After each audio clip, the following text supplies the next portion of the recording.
The King's True Commons, Rotting Angel. I look up at the castle, longing to place my hands upon the stone cold of the walls guarding the castle grounds. Cold night air has penetrated everything, so I don't doubt that it's done the same to the castle. Not even something so noble like that castle is immune to Mother Nature's cruel hands. 3 days. That's how long it's taken me to get here this time. But unlike before, I have no intentions of returning. 3 days I've been fleeing this awful curse. 3 days since my sister Gloriana and I parted ways. 4 days since my mother has been snatched from life by none other than the very curse I've been running from, the one that turns the skin black. Bring out your dead! The bell of death rings, accompanied by the droning chants that echo through the narrow streets. A horse pulls a cart filled with dead bodies. Hooves tap in a slow, depressing rhythm. I tear my eyes away from the scene and look up at the castle, no longer able to look at the bodies. All I can see is a distorted, black, boil-filled face of my mother on every last one. I don't know how long I stare over the castle, but eventually I feel a tap on my shoulder. I turn ready to fight with the strength of a warrior woman and look at the man who wants me. Who are you?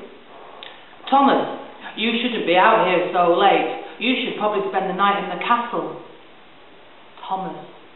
I daren't get in with my own name. Well, why should I trust you? Oh, the streets are crawling with robbers and gangs. The streets filled with rats and their deadly parasites. He takes a step towards me. You either follow me to the castle or risk your life. And with that, he turns and heads towards the castle gate yard. I take hold of Beth's reins and follow him. I can't say that I'm not pleased with the situation and this strange man's offer. I have wanted to venture inside the castle walls for quite some time, but I am wary of him. And as we near the front of the castle, a drop of rain hits my face, followed by many more falling faster and harder, making my red dress damp and dirty as the ends drag in the fresh mud. The occasional splash comes from Beth's heavy hooves, stamping in the quickly forming puddles, causing more water to soak into the fabrics of my dress as I walk beside her. Is this man telling the truth? I cannot be sure that he has access to the castle, and if he does, then I might not be given permission to enter.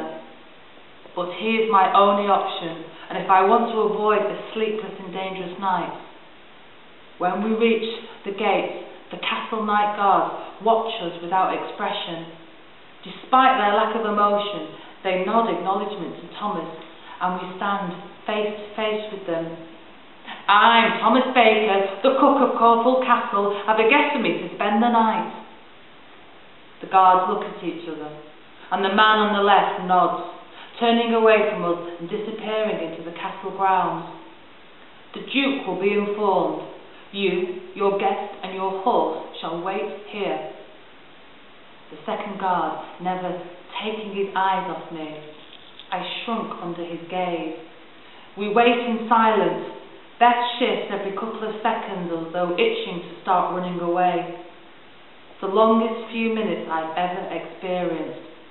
And just as the rain stops, the other guard returns, his expression unreasonable. The Duke has requested your guest sleeps alone in one of the towers, and there she shall remain until we can be sure that she is free from any infectious disease. He and the other guard turn around and open the gates, and I look at Thomas, who gives me a faint smile and motions me to follow him. Beth has to be left behind, though not without a lot of protest from me. I'm eventually convinced to part with her on the promise that the guards will watch over her tonight. Not that they will do any good if she gets bitten by a measly little flea.